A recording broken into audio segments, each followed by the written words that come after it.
Hello there, and welcome back to Jediism 101.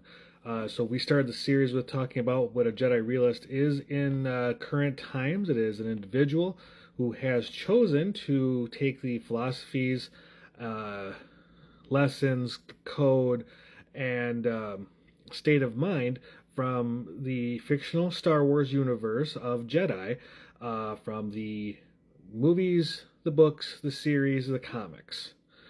Uh, Recently, we've been working our way through the 16 basic teachings of the Jedi as taught at the temple that I attended personally. Today is lesson number 11. Lesson number 11 is Jedi must let go of obsessive attachment, both material and personal. The obsession over possessions creates the fear of losing those possessions, which can lead to the dark side. So, if we unpack this a little bit, and I've been asked before, what's the difference between possession and obsessive possession? Or attachment, I should say, an obsessive attachment. Well, glad you know. Or glad you asked. Or somebody asked. And I was able to explain this one, I thought, fairly well back in the day. So, obsessive attachment is something you cannot mentally, physically, spiritually live without. That is part of you. Now I'm not talking like a piece of your body or something like that. I'm talking about a person.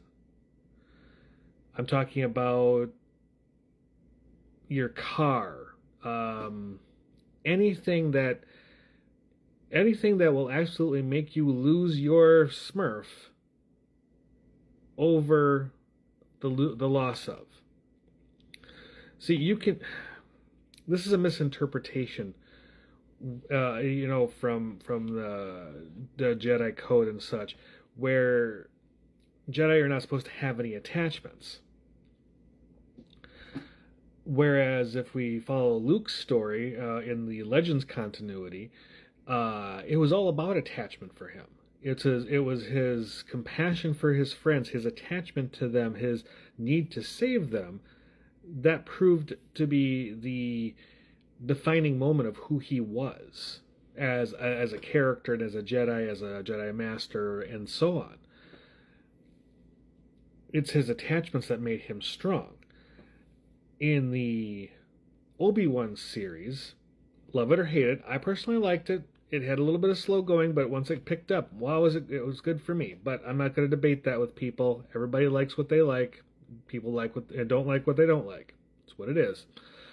But there was a moment where we thought he had lost bad. Now we knew this was going to keep going in our heads because we watch TV and we know how shows work. But it was the voices and visions that he was having. It's a reminder that Obi-Wan Kenobi, his strength didn't come from the hours of training. And I'll keep in mind, he's an example of discipline beats talent. Because in reading the books when he was a younger Padawan in the comics, he trained hard. In fact, Qui-Gon kept him just doing basic forms for the longest time before he would let him even get to the next level. He wanted to make sure that those things were down so cold that there was no way he could ever not use it out of reflex and without having to think about it. But besides that strength, his discipline and training, his strength came from the idea of protecting others. Well, protecting others, those are attachments. So, but he also knew the big picture. He had an attachment to Anakin.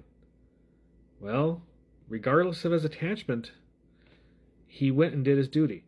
He did not let his attachment to Anakin become an obsessive one to where he was going to not try to stop him. Other obsessive attachment examples this is a crude example. You know, if I can't have it, nobody else will either, and then they'll destroy the object because it's theirs. They want it. If it's not theirs, then no one's going to have it. That type of stuff. The problem with obsessive attachments, material and personal, is that they can prove to be a weakness that can be exploited. You know, if we know, you know, and you see the trope all the time in movies. We have your fill in the blank here. If you want them back in one piece and not several or whatever the threat is, you're going to do this for us. Well, yeah, okay. So, well, if you're obsessed with this thing, you do the thing. Now, this is how the movie works. But unbeknownst to the bad guys, unbeknownst to us, well, we know the hero is going to, you know, come out on top of this because that's what they are. But that's how blackmail works. They find something that you are obsessed, that you're attached to, and they squeeze. But obsessive attachment is a personal thing. It's not necessarily just a person. It's something that resonates out. I think Yoda tried to teach Anakin this and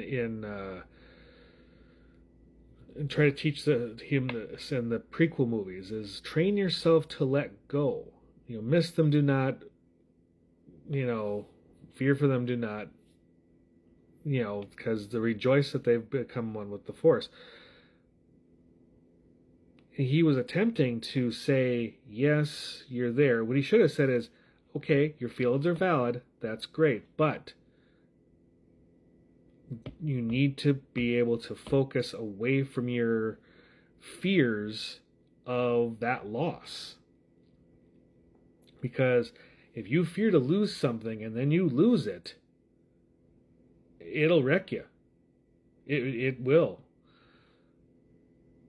On a personal note, I feared losing. I have a very, very strong notion of family. And if I feel that I'm going, and when I lost my family that I had helped, that I built and had, yeah, my whole notion of self wrecked me. Now, I'm not saying it shouldn't have meaning. Everything should have meaning. But it destroyed me for a while. I was a wreck. And I didn't have the wherewithal to just breathe and move on. And it stuck with me for years. It's still a notion to me today of something that could have been. You know, road not taken, that type of stuff. And that led to a lot of anger, a lot of despair, a lot of hopelessness, a lot of self-deprecation, and I'm one for self-deprecating humor, but that's humor. It put me down a very, very dark path. And it was not good. It wasn't pleasant. So, because I had this obsessive notion with family. And don't get me wrong, the family unit is still very strong for me. But I love notifications. Sorry. But I think I've learned now not to throw all of that energy into something, because one way or the other, you're going to lose it. And I just happened to lose it one of the worst ways possible. I won't discuss that here. That's not who I'm going to be here on TikTok. But since I only have a short time of this video left, I'm going to leave it there. Please like and subscribe. Ask a question or a comment if you have one on obsessive attachment, and I'll try to answer it the best I can. Till then, make sure that you go out, get outside and get active. I know it's really hot out there, but try anyways. Get some fresh air, get some healthy sun, drink more water. Be kind to everybody that you can, animals, environment, people that you meet, and especially to yourself. Till the next video, everybody, may the Force be with you.